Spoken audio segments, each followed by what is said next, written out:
بسم اللہ الرحمن الرحیم، والصلاۃ والسلام علی خاتم النبیین وعلی آلہ وصحبہ اجمعین۔ السلام علیکم ورحمۃ اللہ وبرکاتہ۔ اپنے عہدے کا حلف اٹھاتے ہی بلوچستان کے وزیر اعلیٰ جناب بگٹی صاحب جو ہیں، سرفراز بگٹی صاحب، لاہور تشریف لائے اور انہوں نے سینئر جرنلسٹوں کو طلب کیا۔ اور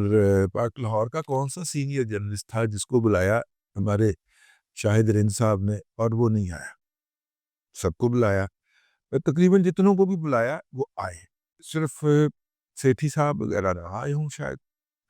لیکن شامی صاحب بھی آئے تھے اور اس لیول کے بزرگ صحافی بھی پہنچے، اور انہوں نے اس بات کا شکوہ کیا کہ ہم جب بات کرنا چاہتے ہیں تو میڈیا ہماری بات نہیں سنتا۔ میں کہنے لگا، لیکن ساتھ بیٹھے ہوئے احمد ولید صاحب نے میرا ہاتھ دبا دیا کہ بھائی دیکھو، لاہور میں آپ آئے ہیں، آپ اپنی بات کرنا چاہ رہے ہیں، اور اس بات کرنے کے لیے آپ نے بلایا ہے، ہم حاضر ہو گئے، اور آپ کی بات کیسے سنی جائے؟ خیر، ان سے بڑی دھواں دار قسم کی انٹریکشن ہوا، دل کھول قسم کا۔ سرفراز بگٹی صاحب جو ہیں، وہ چونکہ لاہور میں زیادہ ان کا وقت گزرا ہے تعلیم اور بعد از تعلیم کے معاملات، تو وہ بہت ساری باتیں جو تھیں وہ کرتے ہوئے، ایک مخصوص نقطہ نظر ہوتا ہے نا بندے کا کسی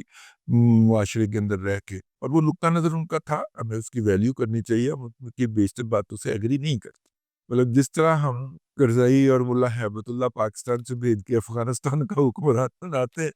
ان کو دیکھ کے بھی لگتا تھا کہ انہیں کوئٹہ کا حکمران بنایا گیا ہے یہاں سے بھیج کے۔ خیر،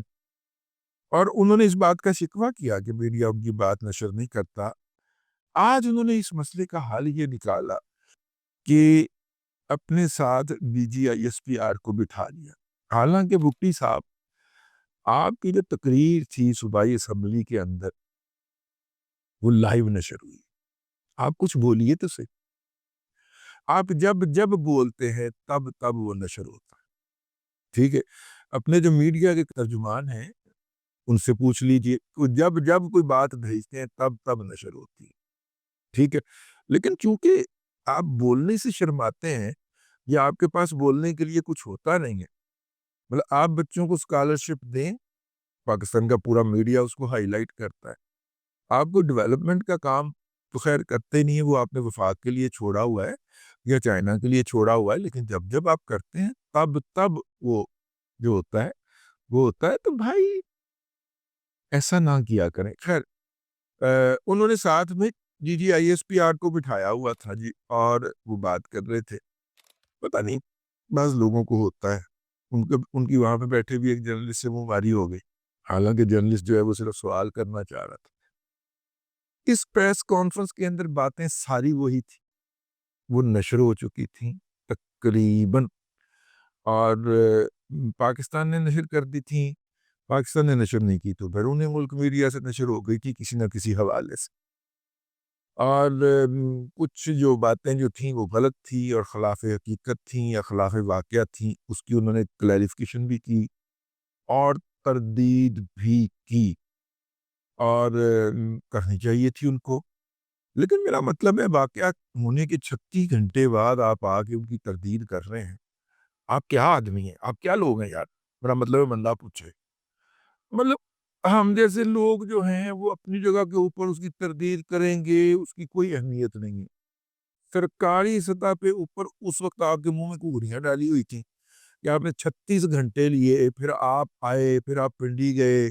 پنڈی سے آپ نے D G I S P R کو اٹھایا، پھر آپ اسلام آباد آئے، پھر پی آئی ڈی کے دفتر میں گھسے، اور وہاں پہ بیٹھ کے آپ نے یہ پریس کانفرنس کی۔ یار فار گاڈ سیک یار، کچھ خدا کا خوف کرے۔ یہ بات آپ کوئٹہ میں بیٹھ کے، میں کہتا ہوں شاید رد ٹویٹ کرتا، میں دیکھتا ہوں کون سا میڈیا اس کو نشر نہ کرتا۔ یعنی کہ میں نے ایک چینل کے دفتر میں بیٹھ کے ان کے سی ای او اور ڈائریکٹر نیوز کی باقاعدہ کلاس لینے کی کوشش کی۔ میں نے کہا کہ جب موقع واردات تک یا حادثے کے موقع تک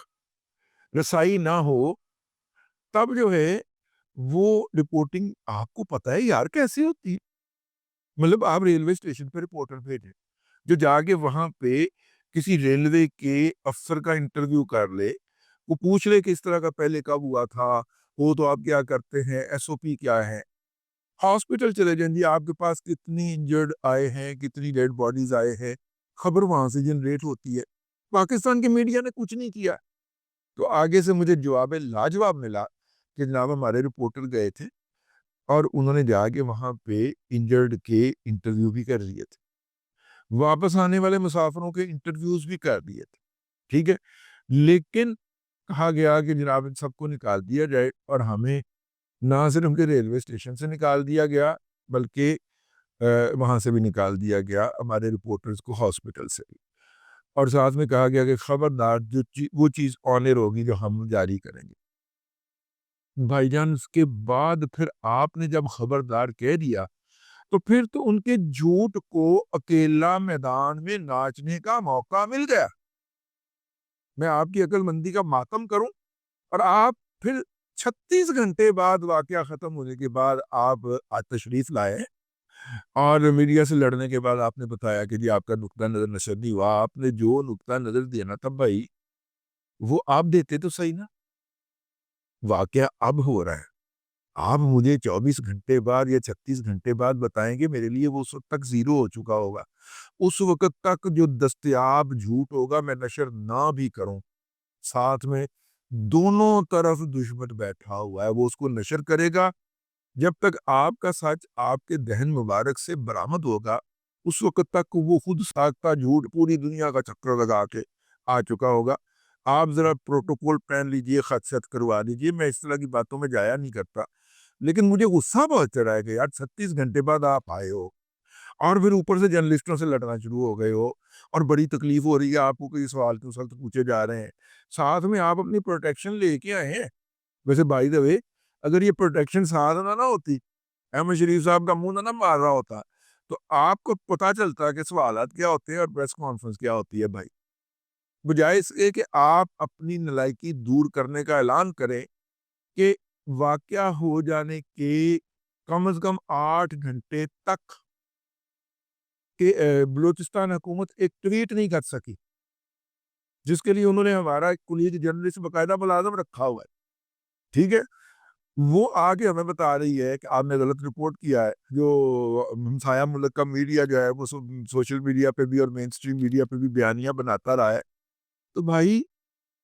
آپ کہاں تھے اس وقت جب وہ بیانیاں بنا رہا تھا؟ تب بولتے نا بھائی، اب تو سانپ نکل گیا، اب کیا لکیر پیٹنی ہے۔ بہرحال احمد شریف صاحب نے آج 26 لوگوں کے شہید ہونے کی تصدیق کی، پہلے انہوں نے 21 یا 22 کہے تھے، اب انہوں نے کہا 4 بڑھ گئے، اور ساتھ میں انہوں نے کہا کہ اس تعداد کے اندر اضافہ بھی ہو سکتا ہے، کیونکہ جب ان کی نظر بچا کے لوگ بھاگے تو وہ ادھر ادھر دور دراز اور بنجر علاقہ ہے۔ انہوں نے بتایا کہ 2 لوگ یا 3 لوگ جو ہیں وہ ابھی کل ہی ایک ایف سی کی چوکی کے پاس پہنچے ہیں،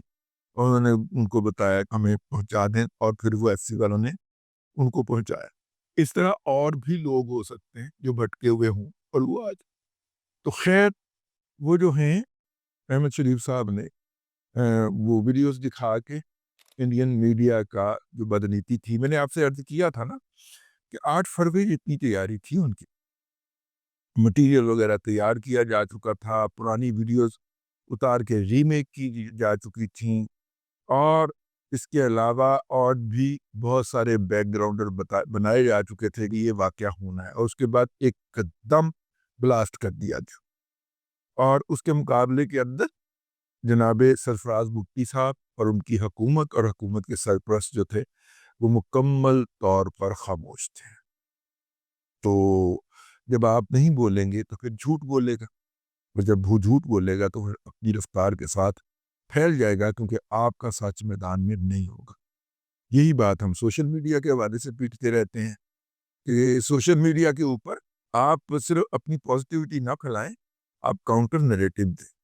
ٹھیک ہے۔ ریئیکشنری موڈ میں تو آپ پوری قوم کو لے گئے ہوئے ہیں کہ پی ٹی آئی اور اس کے سرپرست جو ہیں وہ بکواسیات کرتے ہیں، جھوٹ بکتے ہیں، اور آپ جو ہیں وہ صرف اس کے رد عمل دینے کے لیے بیٹھے رہتے ہیں۔ بہرحال جی آج press conference D G I S P R اور سرفراز بگٹی صاحب نے اسلام آباد میں آئی ایس پی آر کے دفتر میں نہیں بلکہ پریس انفارمیشن ڈپارٹمنٹ وفاقی حکومت کے آڈیٹوریم میں کی۔ اس کی یہی سگنیفیکنٹ تھی کہ جو ہے ادارے نے سویلین کی بالادستی تسلیم کی اور سویلین جگہ کے اوپر آ کر اس طرح کے انڈیکیٹر یا اس طرح کے جو ہے کیا انہیں کہنا چاہیے سمبلزم جو ہے اس کا اظہار ادارہ وقتاً فوقتاً کرتا رہتا ہے۔ جب سے حافظ سید عاصم منیر شاہ صاحب تشریف لائے ہیں تب سے ادارہ اس کے یہ کرتا رہتا ہے۔ لیکن